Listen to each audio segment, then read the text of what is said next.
Thank you for coming to the Cymera Festival. This is the Brave New Words panel. Hello, everyone. Hello. Hi, are you talking to us? Hello, hi. Hiya. So I'm Ed Fortune, and I'm here with... I'm Russ. Del. Are we doing this in order? You can if you want. What order is there? Well, There is no order, only chaos. Oh. Yes, I write for Games Workshop. I'm Tasha. Should I talk about myself? This is very difficult. feel free to talk about yourself and plug your work as well. It's kind of what we're here for. Yeah. I feel like I should know how to do this, but hi, I'm Tasha Suri, and I write books. One of them's called Empire of Sand. Yay. Thank you. Hi, I'm Mike Brooks. I also write books. I have a dragon. And my most recent book is this one. It's probably backwards because of the... Oh, no. No, it's forwards to you. It's backwards to you. nicely for this. It's the my magic of these systems. They show you see yourself in selfie mode, but everyone else sees it in not. And I didn't know that for a long time. You see, I thought that, but then I recorded a video for Super Relaxed Fantasy Club of me doing a reading of like 17 minutes. And then when I finished it and played it back, I was still in mirror on the video. I'm not doing that again, but yeah. Did you record it on Zoom, or did you record it on something like... I recorded it on whatever this computer's got to record video on. I don't know. Yeah. So mild record, we've gone on a tangent before we've started. Yeah. Hi, I'm Mike. I write stuff and I ramble. Kat, would you like to introduce yourself? I've just put an ice cube in my mouth, so that's going to be excellent. I assume there's no tangent train inappropriate. Yay! So, hi, I'm Kat Dunn. Shockingly, I also write books. Who would have expected it? And my debut, Dangerous Remedy, Stranger Things and the French Revolution, is out later this summer, whenever bookshops will let you buy it, but also on ebook now. It's confusing in coronavirus. But it looks like this, because obviously I need to wave it at people now that it's in my hand. Anyway. Yay. So, cover. It is a very shiny cover. So Brave New Words is the bit of Starburst magazine that deals with books. So we have a podcast, we have this panel show, we have an award, and we also have a column in the magazine, which I apparently write half the time, most of the time. In fact, I don't know why I said half the time, because it's me who writes it. So obviously, anyway. It's literally just you. It's literally just me. But sometimes he doesn't remember doing it. That's very true as well. That's what alcohol is for. So yes, what I'm going to attempt to do is I'm going to attempt to get through the book news as if you were reading the column in the magazine, and everyone else will help and assist. So the first thing I'm going to go on to, which is hot news of the day that we record this, though it's probably old news by the time you see this. Edgar Wright is to adapt the works from Tate Thompson, Jonathan Stroud, and S.A. Chakrabarty. Can I just say that I'm so excited about the S.A. Chakrabarty adaptation because of the ship wars that are going to ensue very soon. And I feel like my thirst for drama is too great, and I can't cope already over multiple things. The ships, because there are two main relationships and people are going to get really, really stressed about that, and the fan casting wars that are going to happen. As somebody who's been in fandom a long time, I'm thrilled at how messy this is going to get. Yeah, I love a good fan casting war. Oh, yeah. Because you literally won't please everybody, and I think sometimes ultimately the performances can be perfection, but it won't be what someone with a blog has in their head, and the person with the blog isn't correct. And this is like the perfect splintering moment. Fandom will never be the same again. It's going to branch off, and all the new fans will come in, and they'll not be real fans, and forever. This will mark. I'm having this sudden flashback. Having this sudden flashback to the OneRing.net in 2000, where suddenly lots of people found out about the Lord of the Rings movies, and I'd just gone online to find out about the movies because I've been a fan of the books for ages, and I found this website and joined it to try and get news. And there was several people there and very excited about the movies and the casting and the fan casting, obviously. And then there was, Stuart Townsend, no, Viggo Mortensen. And then the first movie came out. And then there was an avalanche of people who had never read the books, but had seen the first movie and loved it. And there was instant hostility. It's like, whoa, newbie fans, blah, blah, blah, blah. Oh, but newbie fans are always wrong. They always are. It is true. Yeah. Unless I'm one. I was the administrator of a LARP forum, the UK's biggest LARP forum at the time when Well, that was your first mistake. Yes. Of the Lord of the Rings movies came out. And oh my goodness, because it was called PAGA, which is the LARP word for having a fun fight. And we thought it'd be very cute that, people could rub along and literally serve us on fire. That was your second mistake. People getting along.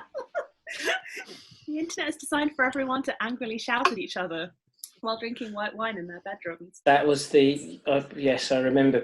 I remember PAGA. That was that was the original pit training ground. It was awful, and I didn't know what I was doing, but somehow it kind of brought the community together by the fact that they all hated it, so that kind of worked.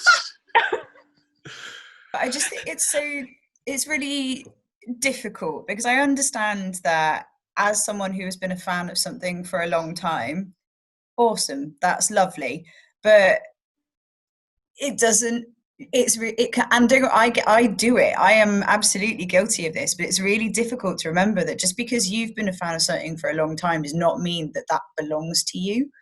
And I think as well, as a fan, you also need to remember that, yay, isn't it supportive?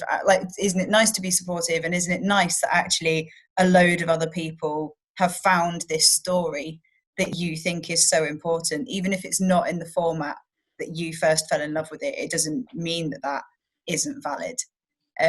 But we all see this a lot. People who write their own fiction, have you found that now that you've got your story that you've put out into the world, the thing that was yours and you loved it, and now it's everybody else's, has that helped you be okay with letting it go? And the new fans are wrong, and that's all, because people are reading my book. So I saw someone shipping something that I was like, where have you got that from? Where? I do not know how you have made this in the book. I mean, each to their own, but I genuinely had that moment and went, oh, okay, I understand it all now. No, Kat, I love that. I want people to have weird, inappropriate ships in my books, and nobody does. And it's so disappointing. They're just like, this heterosexual couple that you've put in the book, we support this. And I'm like, just please, I want you to use your sick imaginations. Go wild. Oh my God, okay. Never do. You set me a challenge now. You set me a challenge. I'm going to dig through and find something incredibly obscure and inappropriate, and then write you a horrible fan fiction as a present. If you do that, I would be so happy. I don't recall anyone doing it with any of my own science fiction novels, like the Kaiko series. But in terms of fans thinking that they own the story, may I present to you the World of Games Workshop?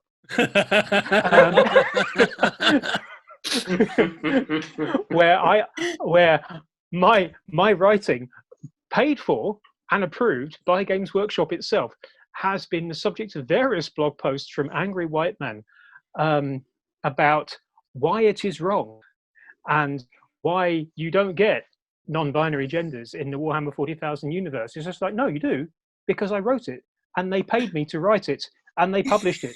So I'm fairly certain that actually you do now. And the great thing is the people going, people coming like this and ruining our hobby. Hello, I've been playing since 1993. My hobby is probably actually older than you, which again doesn't give me any more, right? Because being in a hobby longer. But yeah, it's an interesting thing. One of the things I think as well, if that is enough to break their ability to love the hobby, they didn't love it that much anyway, is how it feels. I don't when people are like, it ruined my dreams. Well, no, it didn't. Just someone else had different dreams to you, and that's still okay. You're the thing that's your idea of what something was, not the essential truth of it, if there is such a thing. The thing that's hilarious about 40k is the fact that it's so dense. There's so much, you pick up The Lost and the Damned, the book from the 80s, and it's this massively thick tome with just in tiny print, and lots of illustrations of monsters doing things to each other. And you go through it because it feels like a proper ancient tomb, and you go through it and it's so dense with all the information that you'll miss something. And I just love it when someone goes, I know all the lore, and it's like, how can you? Like, how you would have to be a scholar, or a kind of like, you have to live in a monastery. You'd have to dedicate your life to reading all of the Black Library fiction, and you still would miss something. And it's all just about toy soldiers. And don't get me wrong, I love some of the games, but it is about toy soldiers. It's just that these toy soldiers had a massive amount of really quite engrossing and interesting, in some cases, backstory. It's still toy soldiers, though.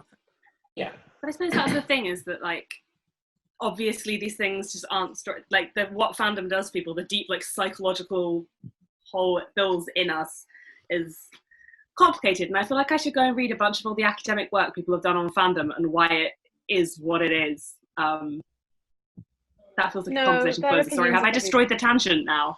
No, it's fine, because I can jump in and steer back to the news article, which is actually my job. So the thing with Complete Fiction, which is one of those names for a company that I just expect disappointment, because it's like, we called ourselves Complete Fiction, we're not real. I'm totally expecting that to happen, especially as it's an Edgar Wright project, and I'm still waiting for like half of his amazing ideas to happen. So they've got Joe Cornish on the Jonathan Stroud one, which I think is probably, without being too weird about it, it's probably going to be the easiest one for them to do, because the other two are just The Murders of Molly Southbourne is a lot of work for one actress. Oh, they can just get Tatiana Maslany. That'll be fine. Yeah. I was just thinking of that. Tasha fixed it. I did. They should hire me, really. Well, if they're listening, which they aren't, unfortunately. But if they're... Or I would possibly consider Cymera weaving in that role, because she's just amazing at yeah, good choice. Pretty much everything I've seen her in. Well, you say they're not, Ed, but this is going out after we've recorded it, so we could tag Edgar Wright on Twitter or something and say, listen to the show, Tasha solved your problem. Well, oh my God, we're fan casting. We're the problem. We're fan casting. We're not the problem. We're a different solution. We do know he reads Starburst magazine, or at least he tells us that he reads Starburst magazine, because lots of people who make movies are like, oh yes, I get your magazine, I've been following it since 1977. And it's like, how can you have been following it since 1977? You're 30 years, okay, whatever. But yes, so I'm looking forward immensely to that. And talking about Starburst, he says, getting to the next news article, which is a miracle. Well, Mike's just sorted our merch out there. That is a brilliant tagline for a Brave New Words t-shirt. We're the problem. We are the problem. Well, okay, we're not the problem. We're a different solution. That's yeah. Talking about that. Talking about that, we're starting a Starburst Hero Award for literature. This is going to be, we've got this absolutely lovely medal. I would bring up a picture if I wasn't terrified that would break Zoom. But we've got a medal coming, which is, it's going to be like a little bronze thing. Like, I'm putting it in my hand like this, but it's going to be like a pan-sized chunky medal. Well, because I'm actually going to grab it, so you have an opportunity to talk among yourselves for about 30 seconds. All right. I've actually got a it's got party in this room. No, oh my God, 30 seconds, again. we just all talk at once. I mean, I've got the wall in this room, so I could just bring that over. Oh, Daddy, do you have it? Do you? Oh, of course you have. You have, because this is the one for this year. I can get the one for from goodness last sake, year. Ed, is that what you were looking Yeah, for? Let me go get it. Hold on. To be honest, though, in your house, Ed, I'm surprised that's not supporting, like, load bearing at this point. It lives in my living room because I love it so much. Oh, Mr. Potter! Oh, wow. So this one will be appearing in Edgelit in November, when we're all allowed to go outside, hopefully. And it's about to get a companion, which will be a medal that we're going to be giving to members of the literature community, because it's the Hero Award for Literature. And it'll go round to, once a year, we'll give a medal to someone. And if people have suggestions, please, it's letters at Starburst Magazine. The real question I have is, the one thing I really love about the Starburst Award, apart from the fact you gave it to me, is that it's heavy enough that if I needed to kill somebody with it, I could, which I think is a prerequisite for most awards. Yes. Now, either heavy or pointy. Definitely one of the Yes. two, preferably both. So is the medal going to be heavy or pointy or both to reflect the contributions that this person has made to literature? So what it'll be is it'll be quite heavy on one end and it'll have a ribbon. So if you rotate it quickly enough. What a spike! Basically, the medal is a morning star. Yes, a quite morning liking- star would be fabulous. Oh, I I'm love quite this liking idea. the subcategories here that we have now of the heavy award goes to, and the pointy award goes to. Make it so, Ed. Make it so. So are we awarding them both on the same night? Because we could have Yes. the ultimate battle, and when they're both awarded, be like, and fight. Heavy versus pointy. well, Only one. See. What I'd really like to know is are sci-fi science fiction authors better at killing than fantasy authors, or vice versa? Because I have a pet theory personally, but I am curious because I think the best killers would be romance authors, but they're not Yes. really covered by this category. Yeah, no question. I have previously claimed that my hair is actually the beard of a fantasy author that I defeated in single combat. I would believe that. I thought you were I going to feel say it was a like- weapon. Well, yeah, it I does. feel like we're all show a lot. forgetting that Anna Stevens exists. So whatever team Anna's on, they're gonna win because she could destroy all of us just by thinking about it. I feel, but Are we all familiar with Anna Stevens and her power? Yes. she's just like, her social is literally her being a beast and then like Pumping iron. flinging swords around in a house and in the garden and just being generally amazing and terrifying at the same time. The most disturbing thing is that she's a very nice person. Yes. Yeah, so like That can also disturbingly easily nice. kill you in a manner of ways. Then lift the body up to move it somewhere else. I seem to recall that Graham McNeil actually does have the Gemmell Award, which was a sword. It's an axe. It's an axe because it's introduced as axe, isn't it? The Legend Award is an axe. Because I seem to recall I was watching him receive it, and I think it was Ian Waits who was standing a little bit too close, and he picks it up and swings it round, and we almost lost a much loved editor there at that point. But yes, it's quite But what a way to go. Decapitated by the Gemmell Award. Yeah. But I seem to recall that the Roboto has actually been, or is planned to, because we give the Roboto to filmmakers as well. We do an indie film festival thing, and they go to indie filmmakers. It's the Fantasy Awards, which is slightly separate, but it's the same award, same Roboto kind of physical thing. And I think it was Scott Lyris who went, I'm going to make a horror movie with this as the murder weapon. It was just like, brilliant, okay. So that will at some point exist. Which I think I might be able to shockingly get onto another news item before anyone stops me. Hang on. If you like. EasterCon 2021 will be called Confusion. That can't be true. Saying That's nothing. not true. No, genuinely, is that true? That is true. It will be called Confusion. Well, spelt as in cold fusion, obviously, but Yes, but yeah. fusion. It's literally just a capital letter breaking up the words. That's all it is.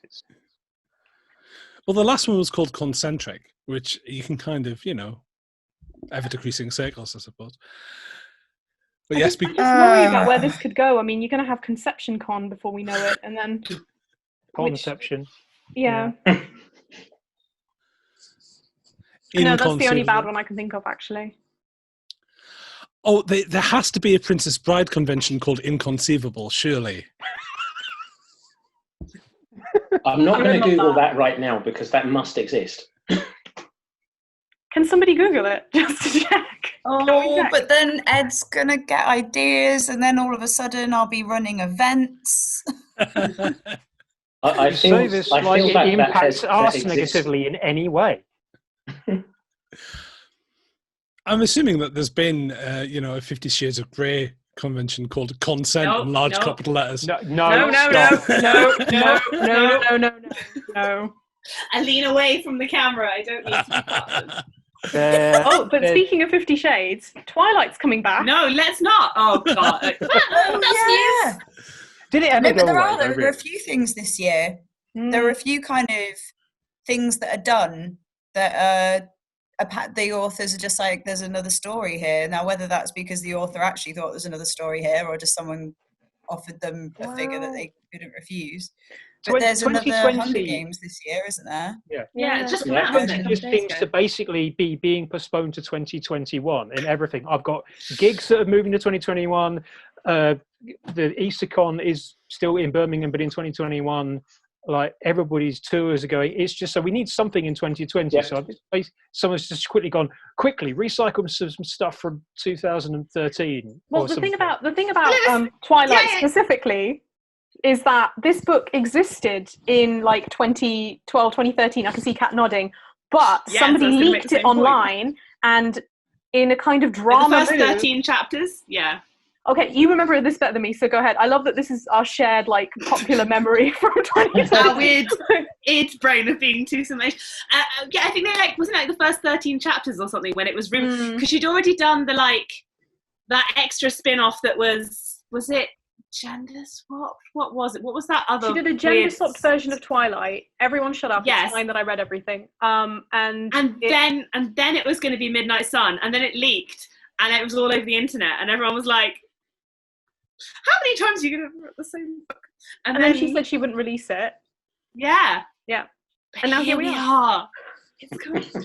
Was that when she said she wasn't releasing it, was going to release it? Was that like, the band finishes their main set and then goes, bye everybody, thanks for coming, and walks off stage for a quick piss before they come back on for the encore? Was it that sort of, I'm not going to release it? I will, but I want to hear you ask for it. I was going to say, is it more like the Rolling Stones going on tour still, kind of in this like endless loop where everyone's like, that's great. Unless Cruise last tour ever. The conspiracy and cynic in me is thinking perhaps she wasn't going to release it, but the publishers know what a cash cow it is going to be. So, whoops. I gave it to someone who wasn't very trustworthy. Turns out they've just slid that right onto the internet. Oh no, it was released online ages ago. Ages ago. And it was released online ages ago. Yeah, so what happened is that she said, I'm writing Midnight Sun, which is Twilight from the perspective of the male love interest. Somebody leaked 13 chapters. She got really angry about it and said, I'm never going to release this book. And then now it's been more than a decade, and she is now releasing the book. So, which is, good in one sense. Do we want to see the story from their perspective? Some people do. I didn't want to see any. Is it not pretty clear? I mean, there's probably quite an interesting story in seeing the perspective of a man who is hundreds of years old falling in love with a 17-year-old. But possibly that isn't how she's going to play it. Any more flashbacks, I suppose. I don't know. Science fiction writer Margaret Atwood did do the thing where she wrote a I short genuinely story. Thought you were saying that she'd written Twilight. Whoa. We may never know, because she wrote a thing that she put in a time capsule. And no one has seen it. Apparently, like one other person has seen it, and then it's been buried for like 100 years in some sort of thing. And I think that's kind of that requires a level of confidence that, like, in 100 years, people will care about my story to dig this up to see it again. But it could be Twilight. We just don't know. It could be Twilight fan fiction. No one knows exactly what the story is. I really, really want to believe that what Margaret Atwood would put in the time capsule is her Twilight fan fiction. Or better yet, her Pokemon fan fiction. Something nobody would suspect. From a historian point of view, that is amazing. It's like, you imagine what a game changer that is. Just hearing about somebody's life, and then, suddenly, Twilight fan fiction as well. Jo Harris has famously written fan fiction as well, hasn't she? And she won't tell people who she is on AO3, but she's like, "Yeah, no, I've been on AO3 and I have written fan fiction. Thank you very much." And it's just like, is she one of the people that's writing Sam and Dean / I don't know, but could be. You can ask her. Someone's See doing what it. she says. Do you write Sam and Dean / Moving on. A supernatural reference. It is. You really It don't. is. Do you know what? I'm going to say you don't need to know any more than that. I'm aware that supernatural exists and that somehow the song Wayward Song is vaguely associated with it. And do you know, Beyond that, I all the know good bits nothing. about Supernatural? That's everything you need to know. Okay. I watched 5 seasons of it, but I can tell you with absolute assurance you don't need to know anything more about Supernatural. I think there might be a car that's... I disagree. I think you should watch all of it. Just keep going. We worry about them. Like, they've been doing this a long time now, but I love it. I think it's so great. But I like one of the things I enjoy about it is seasons. A bird just flew into my window. That was just right in front of me. A bird just went wham into the window. Which wow. It was me coming back. Trying to liberate the dragon.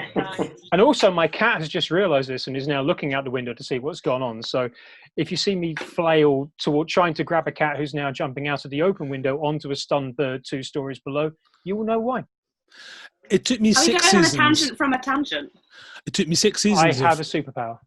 It took me 6 seasons of Supernatural to realise that it was a Kerouac reference with Sam and Dean, because it was originally going to be Sal and Dean, like on the road. Really? Yeah. Well, I was today years old. No, like a week ago, when I found out that House is a reference to Sherlock. Yeah. Oh, bless you! I know. Oh, what now? That's very sweet and innocent. Oh, House is a reference to Sherlock because it's House and Wilson, like Sherlock and Watson, and apparently it's meant to, House as in like House the MD Hugh Laurie. Hugh Laurie, right? Yeah. These are all things that I am vaguely aware of but have never seen. So I kept confusing House the TV series with House the horror movie at one point. And the idea of that as a mashup where Hugh Laurie goes in and, you know, well, I've always hauntings. thought that lupus sounds a bit like werewolves, so I've not seen House the horror movie either. I've basically not seen anything. Moving on to the next news article, we're getting there. Worldcon and the Hugos have gone online, so because none of us can get to New Zealand, unless you're Neil Gaiman. No, he can't get back. He left New Zealand. He went out. I trust that he will find a way. I think at this point you'd have to dig, to be honest, from the Isle of Skye. I think where you are in the world, quite good at digging. I think if anyone understands L-space, it'll be Neil. That's true. I still have so many books in my house at the moment that this morning an orangutan was stealing my bananas. Anyway, there's no bunny to save you. Sorry, my brain is so slow that I only just got the reference, but I was like, wait, orangutan? Why would there be an orangutan? We just let the joke quietly die and left a respectful silence after it. Yes, we have no I'm so bananas. sorry. It's fine. It's not a very good joke. And we let you know. What are friends for? So, Worldcon and the Hugos have gone back after this. Absolutely. So what they've done is they've gotten in touch with the people who are organising Con Zealand. They've gotten in touch with a bunch of people who run a web streaming service called the Fantasy Network, which I'm assured is not what I thought. My eyebrow. Yeah, it's not what I thought it was either. It's not going to take you long to find out, is it? You'll know if you got that wrong. No, they basically do web series sort of thing. So there were a bunch of people who did successful web dramas on the YouTubes and then realised that YouTube is on the YouTubes. On the YouTubes. Did you just say on the YouTubes? Yep. Excuse me one moment. I need to close my window so my cat does not actually jump out of it. That's a very fair thing to have to do. Yeah. Where's my cat? One of my academics has started making YouTube videos, but when he was telling me about it, he was like, just when people, you don't realise that actually the way that you stress the words in a title isn't naturally the way that you would say it. So like obviously we all say like YouTube, but he was like YouTube. And I was like, Oh, he was like, I made lots of YouTube videos. I was like, oh. It sounds ridiculous. I too tube, good sir. I do think there's a way that you have to talk on YouTube videos, because at one point my little cousin, and God bless her, I hope she never sees this, decided she wanted to be a YouTuber, and she started making videos. And she has quite a lovely, sweet voice anyway, but she started talking like, kind of like this, very peppy and very high-pitched and very excited, and it's very much a YouTuber voice, and I've never heard anyone else use it in any other context, and it was the most bizarre thing. But I do think there is a way you have to talk if you're doing these videos day in and day out in order to make candles sound interesting, or baking. You have revealed an absolute you have revealed an absolute weakness of mine. There are some videos I have to just automatically switch off because they have that generic voice, which I just cannot get on with in any way at all. And I'm just, please sound like a human being, or at least sound like an android that is trying to do YouTube. But Russ, do not do this voice. Oh, I can't cope with it. What's your feeling on ASMR videos, though? Oh well, have you seen the have you seen the ones that Gillian Anderson does on sex education? Gillian Anderson does. In sex education. No, I haven't. Right, so, that's your home. That's the one bit of homework I'm sending you. So they're on YouTube. We used to get links from ASMR from our analytics for the show. Some of the people that click onto our show click onto us from ASMR, and we were like, A, who's putting us on ASMR? And then we were like, B, I wonder which one of us it is. What's ASMR? I'm vaguely aware of it. I know it's something to do with sounds, and as a result, I've largely ignored it. Yeah, I can't remember what the actual words are, but it's not everybody has it. Not everybody has the reaction, but there's certain noises that for some people, they have like a physical reaction to the noise. So like my friend was telling me about it, and I was like, I get that. I didn't realize that was a thing. So like it feels like you're almost fizzing around the base of your skull, and like everything like you can just feel like your spine go fuzzy, and it just creates this complete relaxation. Tingly voice syndrome. In answer to your original question, Tasha, it works really well for me, because there was I figured out some. I figured out something with it long before I knew what the hell it even was, and I won't. But yes, quite. Can help me with it. Helps me when I have headaches sometimes. I've heard that from a few people. It kind of like soothes away migraines and things. It doesn't work for me, but it switches the throbbing in the temple down to a different part of my head. The YouTuber voice thing, that weird cadence. An audio professional friend of mine describes it as irritable bowel syndrome. I was thinking, I don't recall getting a sort of relaxing thing, but there are certain songs that when I hear them seem to provoke a physiological response. The one I can particularly think of is GM Vincent and I by Comeback Kid, which is like a really high tempo sort of hardcore song, but there is something about the bass line and the drums or whatever, but I think sort of, well, it provokes two things. It vaguely provokes the reaction you described, and it also provokes the intention to jump around and flail a lot. But that's just me. It's one of those things that's always very interesting when you're creating any sort of art, is that you don't understand how anyone else who sees your art is set up. So I'm synesthetic. So, and I just assumed that everyone was for a very long time. And it was only until, I same. It's only when people go that that's just weird. And you go, what? Really? What? I actually accidentally broke someone's PhD. That is how I discovered it, because I joined some sort of study, and they were like, "You've broken our date." I was like, "Really? Like, were you just messing around?" I was like, "No. Like, let me do it again." And they were like, "Oh, hang on, please jump into our machine while we look at your brain." So that was kind of fun. But yes, so Worldcon are going on online, so you'll have 5 days of staring at your computer. I will not, because I don't want to deal with New Zealand time, alas. I've already got the time booked off, so I had a whole holiday planned, and the thing that kind of got to me is I was gonna be going to visit Weta as well, so I might still end up doing that at some point. I'm already largely I'm currently largely functioning on what is time. I have no idea what day it is, and if you're watching this, neither do you. Yeah, I did genuinely, because I'm still working, so I'm quite lucky in that I've got some form of rhythm. But today I genuinely was like, it is Thursday. It isn't Thursday though. But why is it Thursday? It's not Thursday is why it's not Thursday. But it is.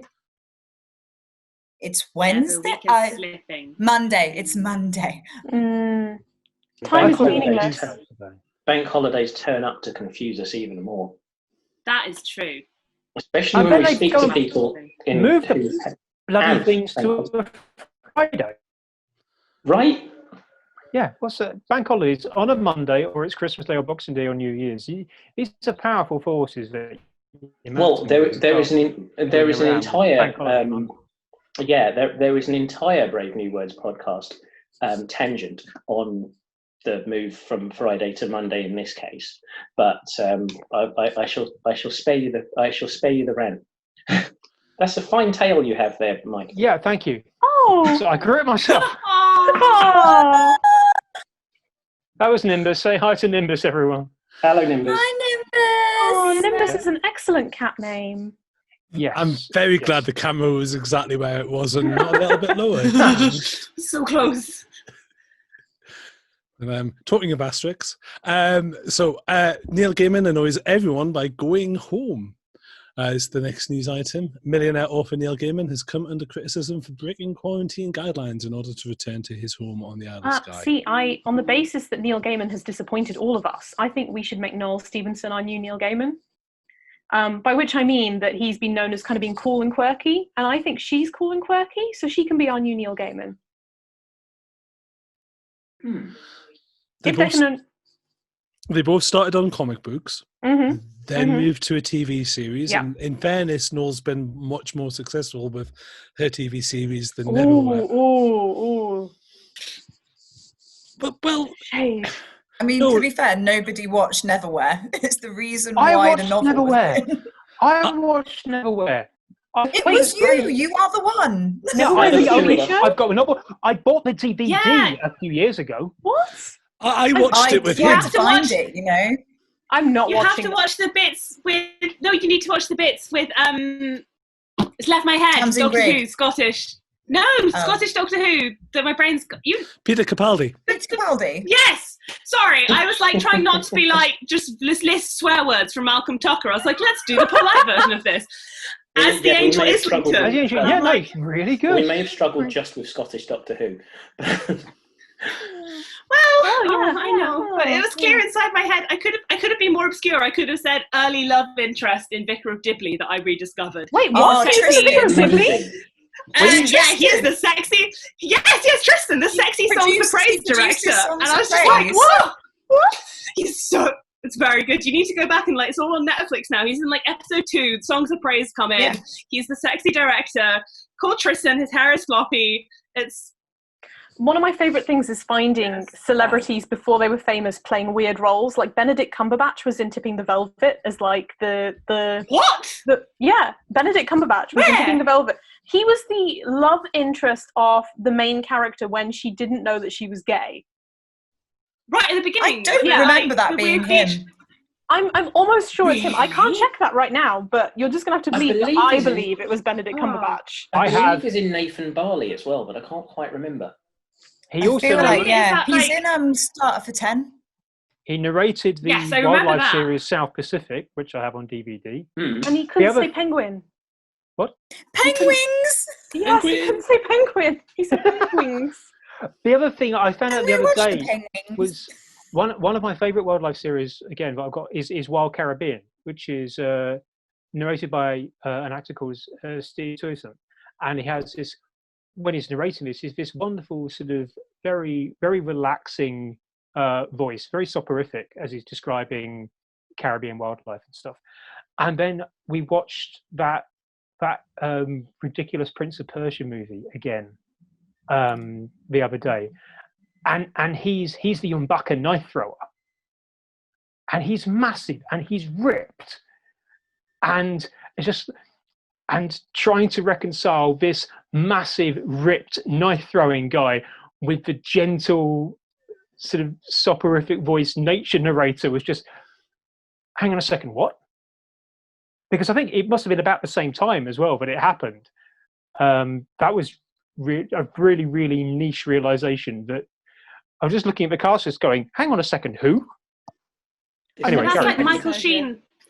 Michael Sheen pops up in roles that deeply understand, and I cannot. Sorry, this is gonna be me. This is me just failing to remember stuff. The podcast, but Michael Sheen is in a role where he's like the sexy, muscle-bound gladiator dude, and I cannot remember what it is.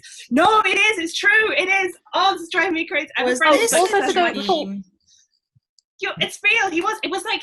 It was. Oh, it was Underworld. Underworld. He's in Under. Is he in Underworld? Lucy, he's Lucy in Underworld. Oh, Yes, he is. Yes, yeah. Yes, He's he like, is, he is. "Hi, it's me."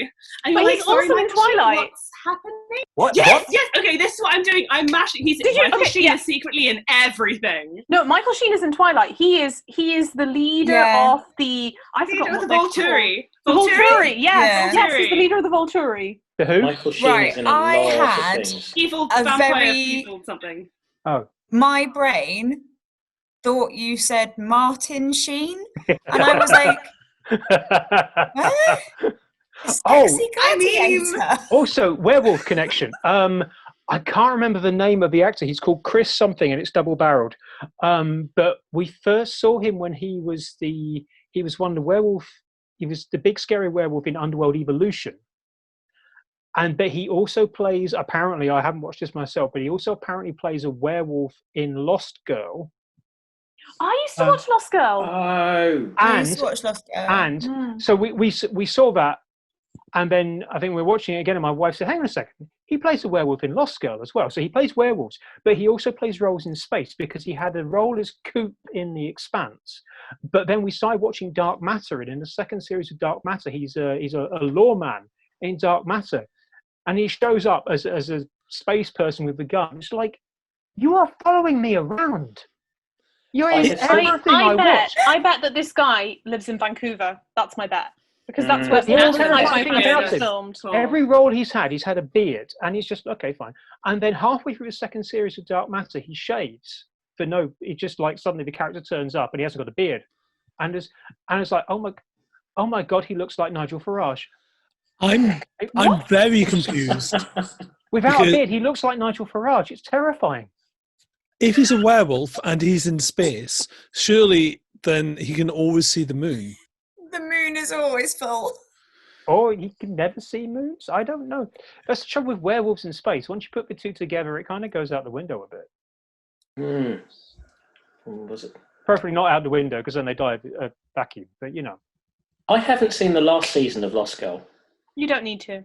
I feel like I started and actually couldn't continue. I was like, I don't care about any of these people anymore.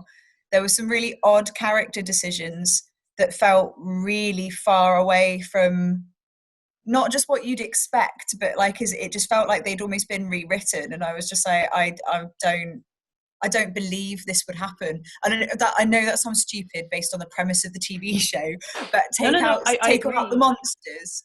But yeah, I was like, I don't believe these people would have made these decisions. Will it wind me up as much as the final season of True Blood? I'm really enjoying haven't seen Vagrant. I'm really enjoying Vagrant Queen at the moment, because it's just the cheesy, awful sci-fi that I need right now. It's got no budget. I want like a New Zealand fantasy TV series I haven't seen, but there aren't any. And so I was like, well, I'll watch one I have seen. And they're not on anything anymore. I'm like, where is like Legend of the Seeker when I need it? Like, I'm probably about to rewatch Cymera for the however manyth time, because I just can't find anything else that's meeting that like epic fantasy TV where they've not really had the budget they needed. Nothing's quite like, the CGI is not brilliant. The script is there. Everyone's trying really hard. Like you can see the heart, and then you can also see the people who are like just a paycheck. But I love them. I love them so much. What about Merlin? I know it's pretty old now, but it fits all those parameters. Maybe. I feel Merlin always has too much budget. Just on the edge of actually being given budget to try and do something, whether or not it got there. It did not get there. It did not get there. Talking of fantasy and drama, Golands have the rights to produce Dragon Riders of Pern as audiobooks now. And after I wrote the news piece, it was announced that Sophie Aldred of a Doctor Who will be doing the audio readings, as it were. So I've read dragon books lately. I'm just trying to think. Evan Winter's Rage of Dragons. No, actually, now I think about it, there's been a lot of good dragon books. Ignore me. Rage of Dragons is really good. I really enjoyed Rage of Dragons.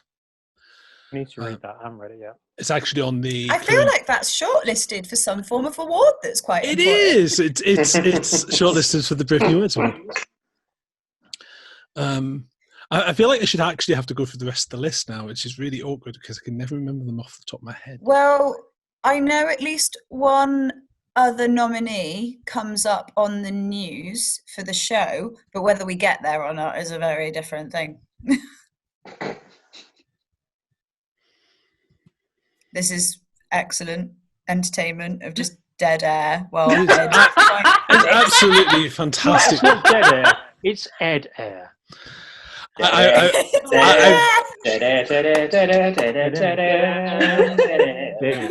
was just completely internally distracted by my memory that apparently, was it Anne McCaffrey who said that she didn't want anyone to write fan fiction of her books?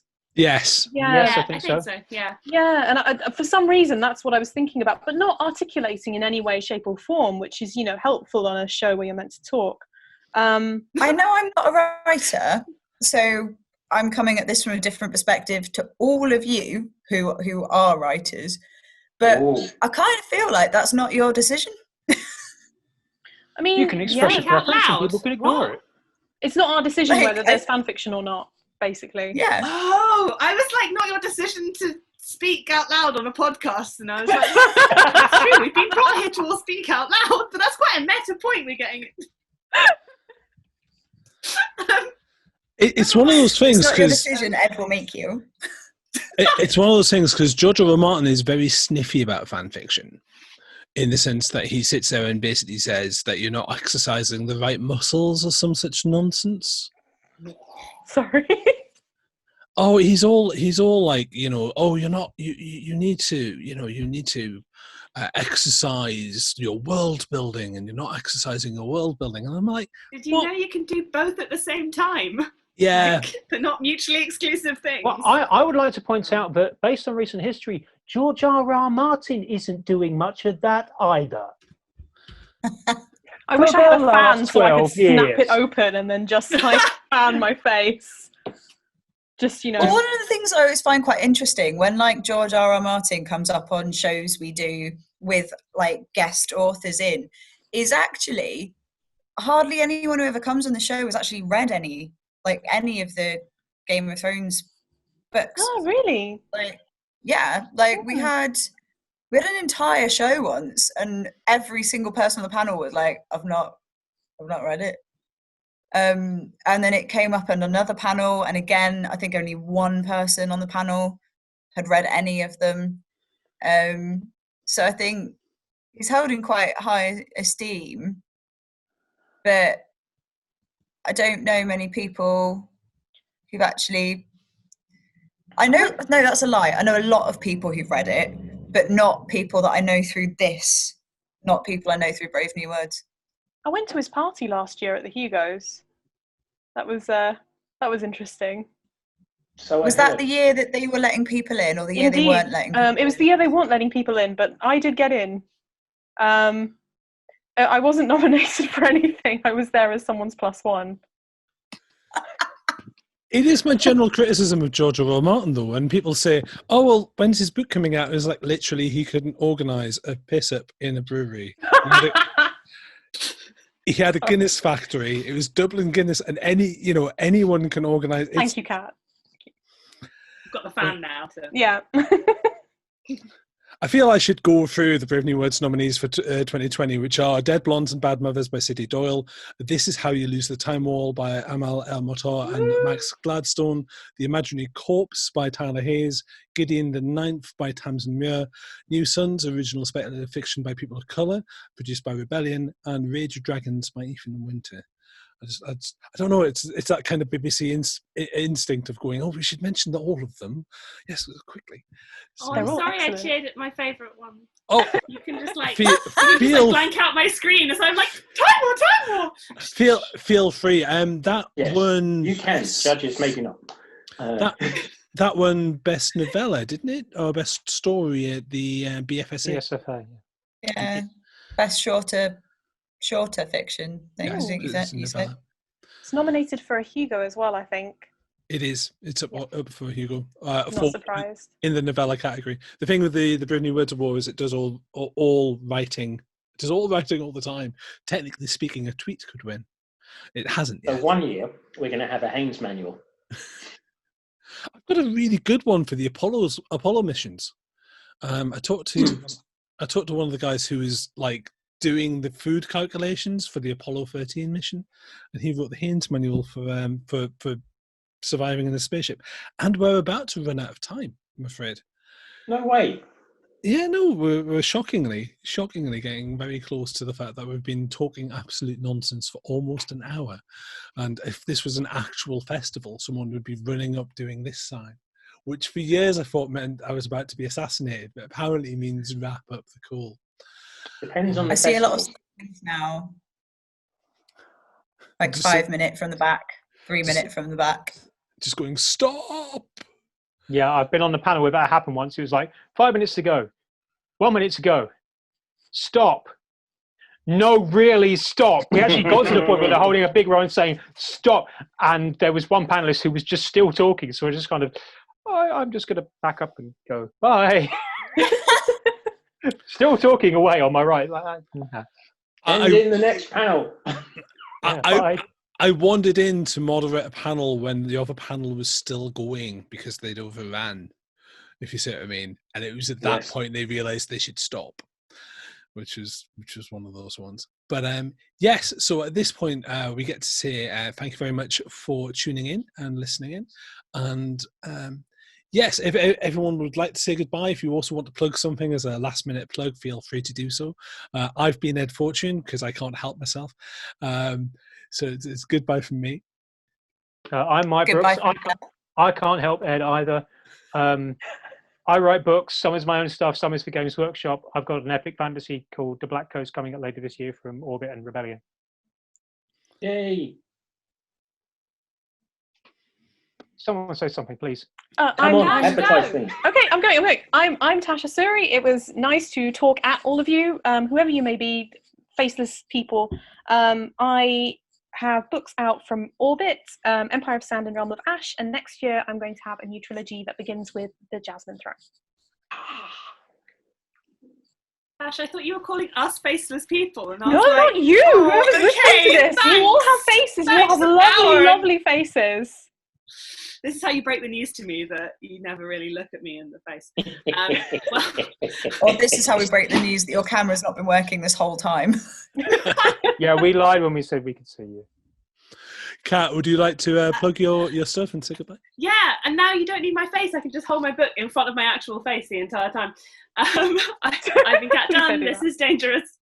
No, it's good to see both together. This is Dangerous Remedy. And really, you should see the better picture of my face, which is, where is it? Oh, it's in black and white. I have a really cool, like, bright red Queen of Blood photo, which is sadly not there. But Dangerous Remedy, out from Zephyr, now on ebook. Later, when there are bookshops in this beautiful hardback. With what I'm very excited about is these end papers. Just need to plug how much I love these end papers. It's a map of Paris, and that's quite long. I'm just like, oh, it's so nice. So I'm very excited about this, and basically want to be like, go and look at it, touch it, but in a very socially distant, clean, and hand sanitized way. And you That's no way to treat a book. You can catch the Brave New Words podcast via the Starburst Magazine website, or on Spotify, or on iTunes, which I've pronounced correctly this time around. Did you just call it Spotify? Spotify. Yeah, did you say Spotify? Spotify. He got iTunes right, which meant that one of them had to be wrong. It's either iTunes. It's part of the fun. Is Ed can't say words. That's why he writes them. They're brave new words. New words. I can't say the word book. I can't. And anyway, thank you very much. Georgie, that's all right. Thank you very much. And on to the next panel. You take care. Bye. Bye.